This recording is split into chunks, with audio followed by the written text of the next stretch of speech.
Тыйымдардың тәрбиелік мәні бар. Қазақ халқының тәрбиесіне айналған құралдың бірі. Ол күнделікті айтылатын тыйым сөздер. Қарапайым айтылғанымен салмағы жоғары, берер тәрбиесі тереңде. Енді кіре бастаған балаға тыйым сөздерді қолдана отырып, жаман әдеттен, әдепсіз істерден, теріс мінезден сақтандырып отырған. Мойынға жіп салма. Пышақтың жүзін жалама, таңдайыңды қақпа, басыңды шайқама. Ішегіңді, табаныңды тартпа. Бұл сөздердің тамыры тереңде жатыр. Мойынға жіп салу арам өлімге итермелейді десе. Пышақтың жүзі тіліңді кесіп кетеді. Таңдайыңды тақылдатсаң, басыңды шайқасаң, оқыс оқиғаға тап боласың. Бұдан аулақ бол деген емеурінді есіңе салады. Жалғыз ағашты кеспе. Құстың ұясын бұзба. Атқа теріс отырма. Ұрлық қылма. Зорлық жасама. Үлкеннің бетінен алма. Шашыңды, тырнағыңды өсірме. Мұның бәрі де балаларға таптырмас ақыл.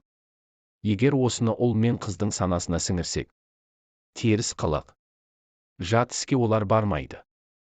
Қазақ халқындағы әрбір тыйымның, ырымның өмірден алынған тәрбиелік мағынасы орасан. Олай істеме. Жаман болады деп жататыны сонан да екен. Бала кезімізде көп естіген тыйым сөздеріміз бар. Мәселен, дастарханды, тамақты баспа. Кемтарға күлме. Малды, тамақты теппе. Үйді айналып жүгірме. Табалдырықты баспа, отырма. Түнде тырнағыңды алма.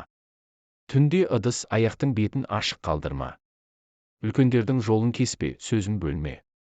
Қандай керемет тыйым сөздер. Құран оқылғанда күлмеу. Әрі оны мұқият тыңдау Құранға деген зор құрметіміз болып саналады. Дана халқымызда өлі риза болмай, тірі байымас деген қанатты сөз бар. Дүниеден өткен ата, баба әруаға разы болып, сауабы тисе екен деген ниетпен Құран бағыштап, ас беру сынды керемет тәрбиелік үрдісіміз бар. Дүниеден өткен жандарды еске алып, Құран оқығанда күлу, сөйлеу, әйел, қыз баланың жалаңбас отыруы — бұл әдепсіздік. Осындай әдепсіз істерді бабаларымыз бір ауыз сөзбен ақ тыйып отырған. Айта берсе, қазақ тұрмыс тіршілігі әдеп, ғұрыпқа толы.